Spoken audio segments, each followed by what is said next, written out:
Barker, it is so good to see you. It has been so many years and you look incredible. And I'm so excited to. Thank you so much. I can't believe how long it's been. I mean, I think we were teenagers when we met, I feel like, and now we have teenagers. So that's kind of crazy all in and of Crazy. itself. We're queenagers. Here at Hot Flash Health, we've coined this term as queenagers, and we can get into that later. A But hundred I percent. hear congratulations is in order for so many different things in your life. Thank you so You've much. gotten Yes, engaged. I got engaged 2 weeks ago to well, he was my boyfriend. I guess now he's my fiance, which is a very strange word to be saying at 45. I didn't think I'd be saying that, but yes, he is 10 years younger than I am. He has a toddler. Another thing that I never thought I'd be doing at 45 is being a potential stepmom to a toddler. So yes, have a teenager, a toddler, and then my boyfriend, now fiance, and business partner. So yes, a lot has changed since we have known each other, and it's been a really exciting few years Yeah, for me. I mean, gosh, we should start a podcast on how to find a man that's 10 years younger than you as like, a queenager. That's incredible. It's definitely Time we yes, connected, you were working in nonprofit, obviously always very passion it driven. was. Share with me Yes. where your journey has taken you and how you've gotten into this incredible business and so purpose driven around nutrition built strength. Mhm. I know it's how you met your Yeah. fiance. It is how I met him. So you and I actually started work. We met, I think, through some charity work that we did when we were, I mean, babies now, like in our 20s. And so charity work and working with nonprofits has always been something I'm super passionate about. I spent 18 years doing fundraising for American Heart Association and March of Dimes. I sat on both of their national teams running $90 million campaigns for the American Heart Association and $100 million campaign for March of Dimes, like really the highest peak of my career as it could be when not in nonprofit fundraising. And when the pandemic, really upped all of our lives, my world was turned upside down and was no longer able to travel like I was with my nonprofits. And it gave me the opportunity to really dig deep into what I wanted with the rest of my life. I had just turned 40. I was like, what does the rest of Jennifer look like? When I was looking inward, one of the things that really kept popping up for me was this passion that I have for weight loss and nutrition. I lost 90 pounds after having my daughter. It was 218 back then when I gave birth, and got all the way down to 128 at my absolute leanest. We can talk about that. I don't stay at 128 very easily unless I'm drinking water and eating lettuce most of the time. That's not really very realistic. I live a very realistic approach to nutrition. And so I set weight a lot. I probably put back on about 15 of those pounds, but that's where my body feels super comfortable. And that's one of the things that the company that I'm a co-founder of, Nutrition Built Strength, we really believe in too, is living that moderation lifestyle, that balanced lifestyle, because the time we have with our children, the time we have with our significant others, we don't get more of that. And so being able to enjoy some of the finer things in life, having wine, there are plenty of people out there who'll tell you you can't lose weight without drinking. And that's something that we just don't agree with. There's a lot of evidence out there that a glass of wine, actually, if you live in Europe, you're having wine all the time. So Maybe I'm that's a European totally and I different didn't subject. even But know it. I mean, you know me and my yes, I wine. think we both are European. And that's what I've loved, in following your journey along social media and what you've done in terms of, building these Peloton communities, because I know that that's been a really purpose driven space for you. And then finding yourself into educating and empowering other women in their middle age during this menopausal Hmm. journey or hormonal health journey. What I've really respected about your approach is it's sustainable, it's very real, you've made it lifestyle driven. And I'd like Hmm. for you to really share with us about your experience, because I know for a long time you were really on the bandwagon with these yo yo diets, right? There's so much 100%. misinformation out there and there's so many of these trends. So, talk to me a little bit about your experience with the yo yo dieting and where that Hmm. led you to this point. Yeah, so I always like to say hello. My name is Jennifer Barker, and I am a yo-yo dieter. I have yo-yo dieted most of my life. I went to my very first Weight Watchers meeting at the age of 12. My mom and my grandmother took me to a Weight Watchers meeting because I was chunky, right? Like I had thunder thighs. I remember my dad always pinching my side and being like, "Uh-oh, fat, fat, the water rat," and like all of that still like lives inside of me. I have that image of being the fat girl. And honestly, when I look back at my pictures as a kid, like I went through the normal middle school I was a little bit, round. Our hormones hadn't kicked in yet. Our hormones when we were in middle school and high school are so similar to the hormones that we're dealing with now. Of our bodies had no idea what was happening. We were still figuring it out. I have a 15-year-old daughter. I'm watching her hormones rear their ugly heads. Sometimes we have meltdowns. Sometimes we have zits. Sometimes, with her, and I'm thinking, oh my God, why does my life look like that now in my 40s? It's sort of funny how those two things mirror each other. But yo-yo dieting became part of my life because of that relationship with food that I developed at such a young age. And that's because our moms, our grandmothers were in that low fat craze in the 80s and 90s. And then that turned into low carb in like the 90s and 2000s with the Atkins, the South Beaches. And I have done all of those things. And then Oh, let's see. In the late 2010s, 2012-ish area, I started on isogenics. And I thought isogenics was like the best thing since sliced bread. I would drink two shakes. I would have a sensible dinner, which is very similar to like what Slim Fast does, right? And then I would do these 2-day cleanses where I wouldn't eat anything. And it was so detrimental to my own vision of what life could be like. My daughter started to ask me why I wasn't eating. We would go out to eat and she would say, "Oh, mom can't have that." And she would answer for me. And I really realized right away I was turning into my mom, that I was putting on those same rules and regulations and horrible relationship with food that my mom had on my daughter. That was when I said enough is enough of that. I started working with a registered dietitian, and she really taught me the difference between eating to lose weight and eating to be healthy, and taught me the way to get to the weight that I wanted to be, but with a really realistic approach to it. I've done the bikini model diets too, where you're only eating chicken and broccoli 4 or 5 times a day. You will lose weight that way. There's no doubt in my mind that if you have tilapia and asparagus 6 times every single day, you're going to lose weight. But It's like not sustainable and it's it's not just not. enjoyable. And again, as a middle-aged woman, It's not. I feel like we have an intolerance for bullshit, right? And so we're in a Mm-hmm. very cool age right now where women have sort of stopped being bitches and they're really empowering one another Mm-hmm. and being very real. That's why I've been so open and honest about my weight loss experience. And I really respect and appreciate what you're doing because it is, Mm-hmm. let's be real and let's establish real guidelines and real boundaries and allow you to actually enjoy Mm-hmm. life as a middle-aged woman and not have to fluctuate in the weight and experience these yo-yo diets. Something that I'm really interested in Mm-hmm. learning more about in your journey is you talk a lot about macros. As someone who's not super Mm-hmm. familiar with that, share Yeah. what are they? Why is it important as a middle-aged woman? Mm-hmm. And does it help with that hormonal health journey as we fluctuate weight as Mm-hmm. middle-aged women? Macros stand for macronutrients. Macronutrients are just how we break down calories into smaller portions. So every single food has protein, carbs, and fat in it, mostly. Now, M&Ms don't have any protein in them, but let's just say, for example, everything has a protein, a carb, and a fat in it. The way that calories are created or calculated, every gram of protein has 4 calories, every gram of carbs has 4 calories, and every gram of fat has 9 calories. So when you're looking at a nutrition label and it says it has 200 calories, it's a combination of protein, carbs, and fats that get you to that calorie number. Now, why are macronutrients so important, especially for women as we get older? One of the biggest problems as we get older as women is we lose muscle. And muscle preservation is probably the one thing that keeps us healthy the longest. It's going to help us with bone density. It's going to help us with our metabolism. It's going to help us not fall as much. Fall risk is one of the biggest, lots of people die from falling as you get older as a woman. That's one of our biggest risk factors. And so if we can preserve the muscle on our body, the best way to do that is through eating lean proteins. The protein's the big craze right now, right? Like it was low fat, it was low carb, now it's high protein. Well, we actually believe that you should be getting a certain amount of protein, enough to maintain your muscle, but I don't need you eating 200 grams of protein every single day.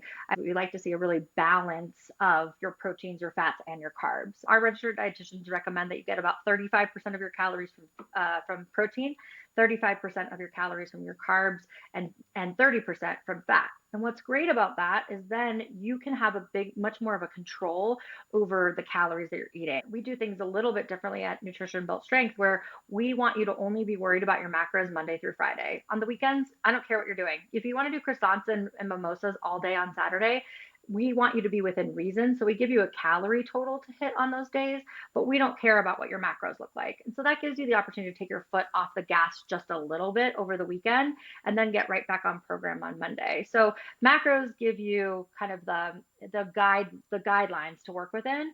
Calories are always king. At the end of the day, calories in versus calories out is truly still the only base of science when it comes to weight loss. All the gimmicks out there, the intermittent fasting, keto, paleo, all those things, what they're really trying to do is get you to restrict your calories. When you restrict your calories, you lose weight.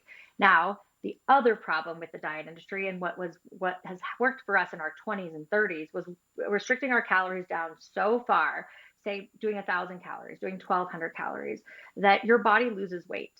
But when you go to that low of a caloric intake as a woman in your 40s, your body's metabolism starts to slow down because what your metabolism is fueled by is actually calories. So that's why a lot of people come to us thinking that they have to eat 1,200 calories, and we put them on a diet where they're eating 1,550 or 1,700 calories. And they're like, why am I losing weight eating more? And the reason being is that your body needs calories in order to fuel itself. That's where we see muscle preservation. That's where we see metabolisms continuing to fire into our 50s, 60s, and 70s.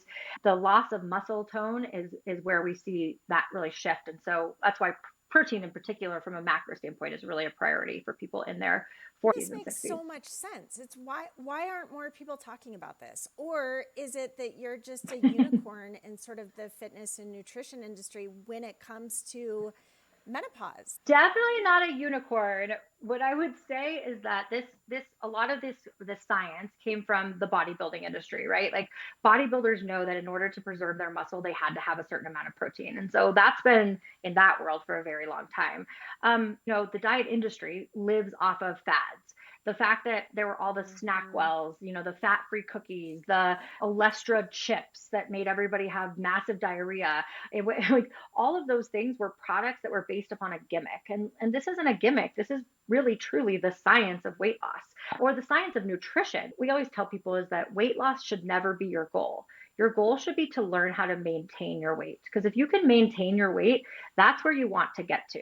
The yo-yo dieting, that is where it is taxing on your body. It's taxing on your mental health. When you're going up and down all the time and you're so fixated on your weight all the time, your mental capacity for other things outside of that is just diminished in and of itself. And we're too busy as humans, especially as women with kids and everything else that we have on our plates, to constantly be thinking about our weight. So getting to maintenance should always be sort of the end goal. And at least that's what we really try to ingrain in our clients' I laugh when minds you as say well. Olestra. It brings me back to my sorority days in college because my girlfriends and I are all convinced that, our house mother, and this is so disgusting and so sad about society in general, but our house mom wanted her little pie pies to be the cutest, skinniest people. And so we are convinced that she like put Yep. Olestra in our food because we were all shitting our brains out. I mean, why did we do that to ourselves? Like, what a ridiculous thing. We knew it said it right on the bag will cause massive diarrhea. And we were like, yep, yum, yum, yum, I just turned 46. yum. As a perimenopausal woman, I mean, from your perspective, what are the four most important things Hmm. for a perimenopausal or menopausal woman to really optimize strength and nutrition? Yeah. So first and foremost, I think it's important to know what your caloric intake should be. There are lots of macro calculators out there. Nutrition Built Strength has one. Once you figure out what your base caloric intake is, never ever, if you're trying to lose weight, go below 20% of a deficit from that number. Things like Weight Watchers, Optavia is a good example. They will start you around a 30% deficit on day one. You need those calories to continue to get your body to fire and have a metabolism. So I always tell people take whatever your base caloric intake is from a caloric standpoint and take about 10% from that and start there when you're losing weight. So that's number one. Number two is really understand those macronutrients. If you need help figuring out what those should be, our macro calculator does that for you. But think around, try to go with a balanced approach. So 35% carbs, 35% protein, and 30% fat. The next piece that I always strive to make sure people know is that strength training is your friend. I came up in the Peloton world recently, and I got my bike about 8 years ago. And during the pandemic, I used to ride for 2 hours a day. I thought as long as I was doing cardio and I was doing a lot of it, there's no way I could gain weight. My body looked so much different then than it does now, and not in a good way. I had that skinny fat look because I had no muscle on my body to push against the skin. Our skin, as we get older, gets thinner and thinner and thinner. And so if we don't have muscle to push against it, all you see are the cellulite. You see the fat pockets underneath. So the more muscle you can keep on your body, you're going to have that lean toned look that we're looking for. And I don't mean doing 100 reps of 10-pound weight bicep curls. I mean get into a weight room and pick up some weights that actually feel heavy. Now, people are like, well, will I get bulky? No, you will not get bulky. You know why? Because you don't have any testosterone in your body. Your hormones have actually, as you get older, you've lost basically all your testosterone. I remember I went into my endocrinologist to have my testosterone tested, and I had like a testosterone level of 7. Okay, I now do testosterone pellets or testosterone injections because I want to maintain my lean muscle. I think that hormone therapy is something that every woman in their 40s and 50s should be looking into. If you have a doctor who says that you should not be on hormone therapy, run. Yeah. I think menopause, women's health research is so behind. And the reason being is that they didn't actually start doing any health research in specifically to women until the late 1990s. When I worked at the Heart Association, we used to talk about this all the time. They didn't study heart disease in women until 1993. Okay, I was alive during that time. Like I was actually in high school during, yeah, researchers just didn't want to study it in women. And you know why? Because our hormones fluctuated so much, they didn't think they could have a controlled sample. Well, wait a second. Doesn't it make sense that if our hormones have something to do with our health, we probably should have been investigating the differences between women and men? Instead, what they did was they treated heart disease in women like you were a small man. And if you know anything about having a heart attack as a woman, your symptoms of a heart attack of a woman, you can actually feel like flu-like. You're not going to have the elephant on the chest feeling that a lot of men will have because our heart attacks show up a lot differently in our bodies than they do in men. And so that research is so far behind. Talking hundreds, like 100 years of research that was done in men that was never done in women. And so that's my soapbox of like we are. I hope to God we pour more and more money into research for women's health.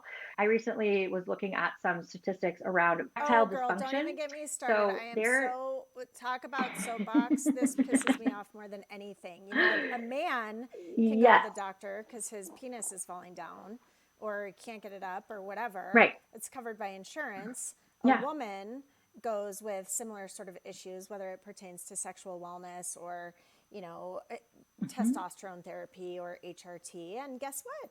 They don't hmm cover it. they were showing something about like the clinical research studies currently being done on erectile dysfunction versus menopause. And 87% of the clinical research that's being done in those two areas right now is being done Are in you erectile serious? dysfunction. Only 19, yes, only 19% of men are affected by erectile dysfunction. 100% of women are affected by menopause. Yeah, you So can't why avoid is it that menopause. It's not like 87%, something that just skips you right, genetically or skips you because, right, you're, right. Why are 87% of the research dollars going to erectile dysfunction when 19% of men are going to have that be affecting them, but 100% of hey, women are going to girl, go through you and menopause? I, It just blows after my this mind. call, mark my word that you and I will get together and we are going to create a change.org petition exactly around this Mm-hmm. because it is Yeah. infuriating. It is terrestrial. It is Yes. it is so Well, I fueled saw by something else about big like, pharma. I mean, it. hmm yeah, like what the military has spent on Viagra in the last 4 years would blow your mind. And they're not spending the same on birth control because they don't actually cover birth control.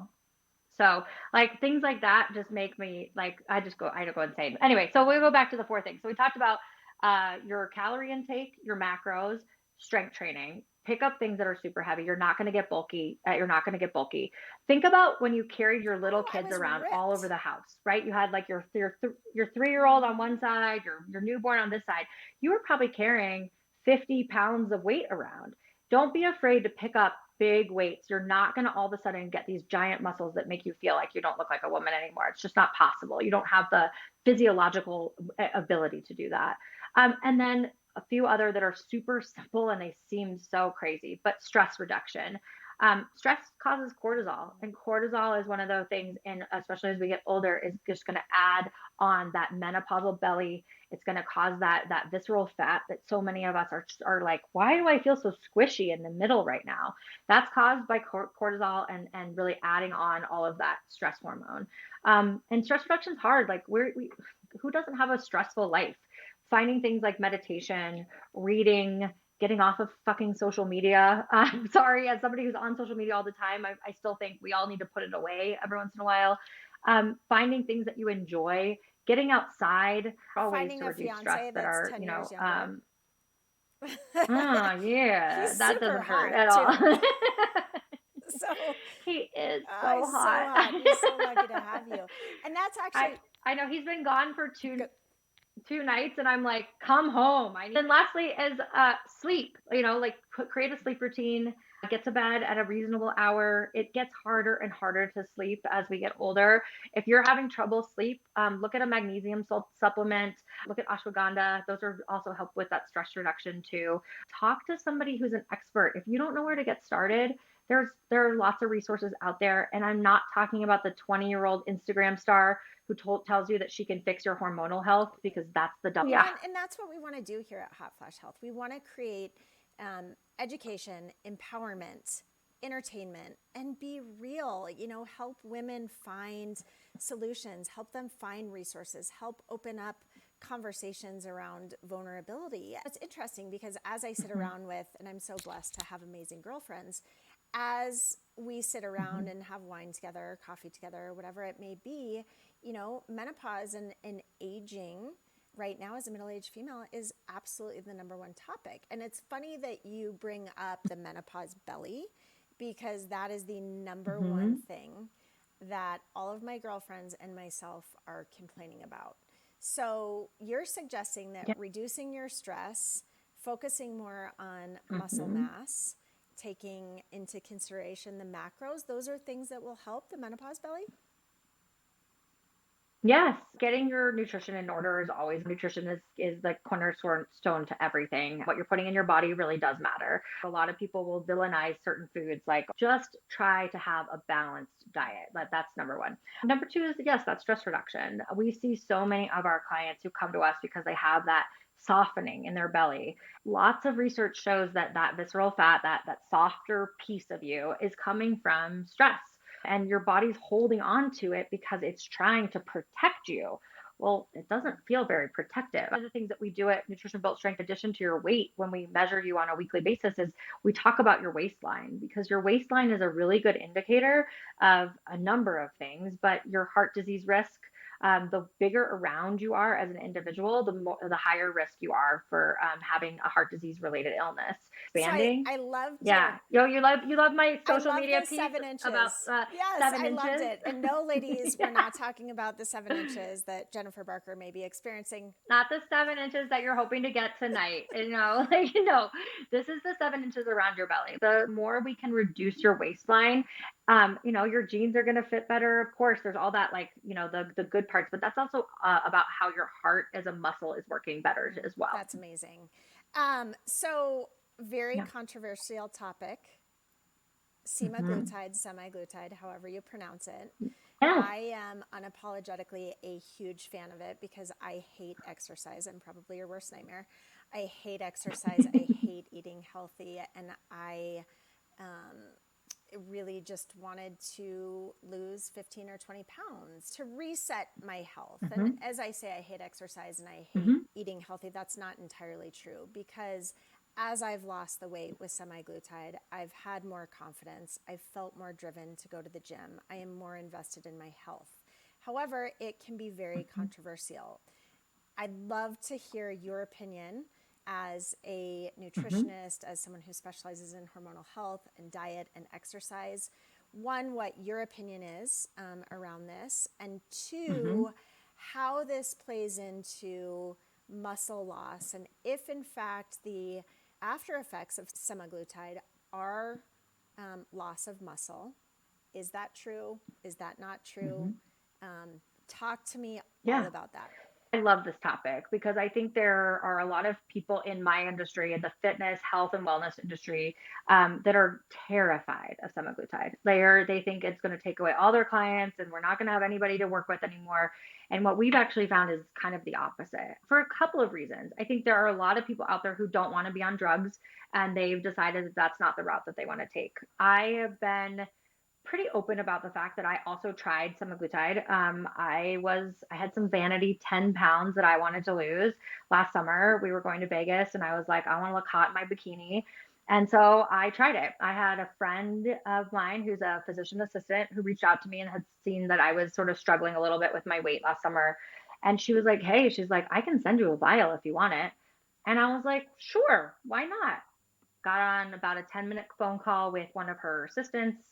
They mailed me a bottle of semaglutide with a bunch of needles and a bunch of anti-nausea medication, a one-page pamphlet, and we're like, good luck. Well, I know how to inject. I do injections for my hormones and things like that, but I didn't read the directions correctly. And the very first week, I doubled what was the initial dose. I was extremely ill. I fainted multiple times that week, vomited most of the week, had a horrible reaction. Now, that was due to an overdose, and I understand that. But it took me about 6 weeks for that to really leave my system. And I didn't poop for 9 days. I got to a point where I honestly thought I was going to have to go to the emergency room. And I tried it for about 3 weeks, and I was like, you know what? Like even after, so once I got the dose correct, I was like, you know what? This just doesn't feel good for my own personal body. Now, I know people like you. I know lots of our clients that we work with that are on semaglutide or on one of the GLP-1s. And there are reasons for that. There are people who are diagnosed with insulin resistance and they should be on a GLP-1. I think where we have a really slippery slope is that there are ways to get semaglutide now. Like my friend literally just mailed me a bottle of it. If you have enough money, you can buy it online. There are lots of people out there who are like clamoring to get it. There's no I oversight think, around nutrition right. or any medical oversight or education or information. I mean, it's becoming very much of a commodity. You know, you look at the cannabis industry or even CBD, it's Yeah. like pretty soon this stuff is going to be sold at a gas station. And how do you, how, Yeah, it's a designer drug. I'm a little scared to see what may happen, say 5 years from now, as we start to see women who have gone on it and have lost a ton of weight. I have a very good friend who I was out a few nights ago and I saw her and she had lost so much weight so quickly. I didn't even recognize her. Had lost some of her facial features. Her skin was just like hanging on her body. And she said she lost 70 pounds. And I was like, how in the world are you still standing here? There's a difference between doing something the right way and doing something to an extreme. And phentermine back in the 90s or early 2000s was another example of a drug that was really overused when it came to weight loss and caused people to have heart attacks. There will be a little bit of shift to more regulation, I'm hoping. Um, there are people who need GLP-1s. Like we work closely with our clients who are on them to make sure that they're getting their nutrition dialed in. But they're also, we make sure that they're under medical supervision. I never want to see somebody who's basically like back alley their semaglutide. Like you are taking a drug that can really, really affect your body, your organs. You can have stomach paralysis. I've heard that there are more and more people going into, emergency rooms these days for lots of side effects that are, I feel don't, nauseous all the time. And yeah, I'm frankly now on a maintenance yeah. diet. But is it true that as quickly as you're losing weight on semaglutide or any GLP-1, are you losing that muscle mass as quickly? Is that true? You are definitely losing muscle mass. Now, it depends. So, our clients who are on it, we try to maintain their caloric intake and their protein level at a level where they're not going to lose as much muscle as quickly. That's kind of a key to not getting that really skinny fat look too. Like we don't want you to walk around with your skin hanging off your bones. Like that's not a good look for anybody. I've If you lose all of your muscle, your metabolism will never get back to where it was. So as soon as you start to eat real food again, or you get back to kind of regular life, you're going to put all that weight back on and then some. I think I saw Jillian Michaels recently talk about how she's seen so many of her clients who've been on it who then decide to get off of it, and they put on 1.5 or 2 times the weight that they lost. Anytime I've gone off of it for an extended period of time, my appetite absolutely comes back. My cravings are back. I Mm-hmm. certainly gain the weight back. I mean, is that what we're seeing? That this is something that you're going to have to be on indefinitely? Or if you get off, and Yeah. I think that's a really unhealthy cycle as well. Speaking from experience, I'm Mm-hmm. petrified to go off semaglutide because of those reasons. So it creates this very sort of Right. unhealthy relationship with a drug, almost like an addiction. Yeah, I think that when I was on it last summer, the registered dietitian I was working with at Nutrition Built Strength, she told me, she said, and she works in a bariatric clinic. And so she works with a lot of patients who are on GLP-1s. She's on the national board for bariatric surgery. And she said to me, she goes, I know that you want to try this. She goes, but you realize you're going to have to be on it forever. And I was like, no, no, no, no, no. I just need to lose 10 pounds. It'll be fine. And she was like, that's not how this works, Jen. She's like, the clinical trials are the idea that once you get on it, you never get off of it. She's like, are you prepared to do that? And after I took it for 3 weeks and I threw up most of those weeks and I was on, every anti-nausea medication that there is out there, I was like, no, I don't want to do this forever. So I think there is a place for them in the industry. We are not afraid of them as a company. We work with plenty of clients who are on them. In fact, we have a relationship with a compounding pharmacy that if people need to find somewhere to get them, we can do that for our patients.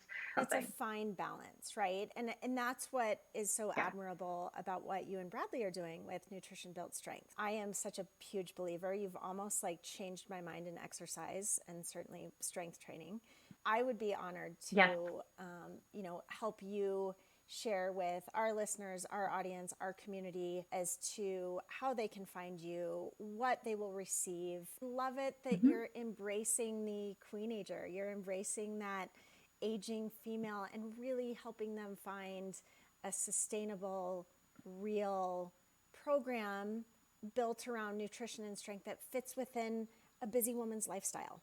Share with 100%. us how we can find you, how we can get involved in what you're Hmm. doing. I really am excited to meet your Yes. hot fiance and his perspective of fitness and nutrition through a man's eyes. Share with us all the good Yeah, stuff. I'm looking forward to you having him on because sometimes people are like, what does a 35-year-old man know about menopause? And he'll tell you that whole story eventually. But you can find me on Facebook. It's Jennifer Barker.